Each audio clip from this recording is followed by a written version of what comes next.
So I used to be a stoner. Big surprise, right? But I was also a very observant stoner. And I realized a lot of things about weed culture growing up that I observed that I don't really hear people talk about too much. Smoking culture has changed a little bit since then, but I wanted to talk about some of the surprising plus sides it used to offer. So let's get it. So first of all, the lazy stoner stereotype is complete malarkey because every stoner I grew up with were the first people to ever get jobs. Like they were hustlers in every way, shape, and form. Like they got home from school, they went to work, they got their money, they had a habit to fund. And let's be honest, cigarettes were also a great supplement to it as well, so there was additional money needed for that. And munchies ain't free neither. You'd be surprised at how much money it accumulates really quickly.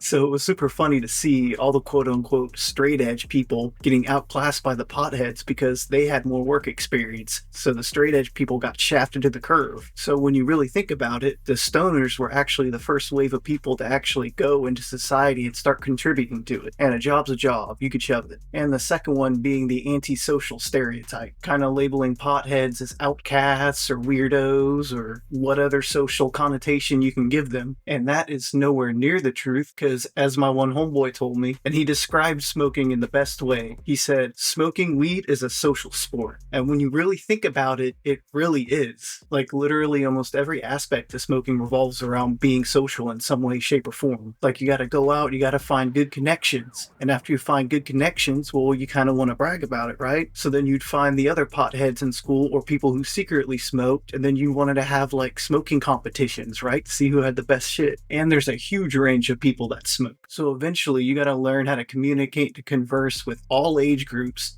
all ethnicities, every social type group, every clique, and you got to know how to fit in and be chill. And probably the last big one I'll go over is critical thinking. I know, sounds counterintuitive, right? But let me explain. You had to cover all your angles back then, right? It's not like today where you can just go to a gas station and they have decent THC replacements or just THC in general, right? You just go buy a product and fucking dip out. Back then, you had to analyze the safety of the situation, right? You had to make sure wherever you're going to make a deal is good, the people there are good, the environment, everything's straight, there are no cops around, all that shit. So you had to be observant and assess. And the second one is mathematics. You got to know your grams. You got to know the amount per gram. So whenever you're out and about and you're about to make a deal with someone, you better be able to tell immediately the math. Is it right? Am I getting the amount that I'm giving this amount of money for? So you got to learn to apply math in real time very quickly. And it even sneaks in a little bit of psychology too, right? Have to constantly be observing people and see how they interact with their surroundings. So all that being said, if you stop and think about it, those three things I just said, work ethic, social intelligence, and critical thinking, those are single-handedly some of the most useful tools you could ever bring with you in real life, especially when you get out of your parents' house and you need to assess where you're at in the world and what you need to do. If you have those three tools, you could essentially overcome anything. Yeah, there's going to be some trial and error like anything else, but you at least have your foot in the door, right? You've got a general understanding of what you need to do, right? So now that weed is essentially free reign, right? All of the things I mentioned are pretty much out the door. Like you don't have to worry about any of that. And yeah, that's probably a good thing in general, right? But there are pros and cons to everything, right? And even though the cons of my generation,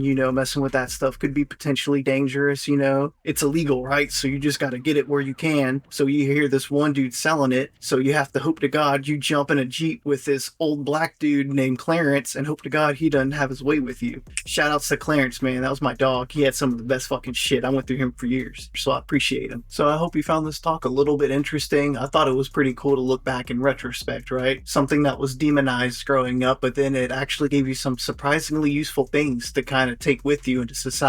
So yeah, I hope you enjoy and thanks for watching.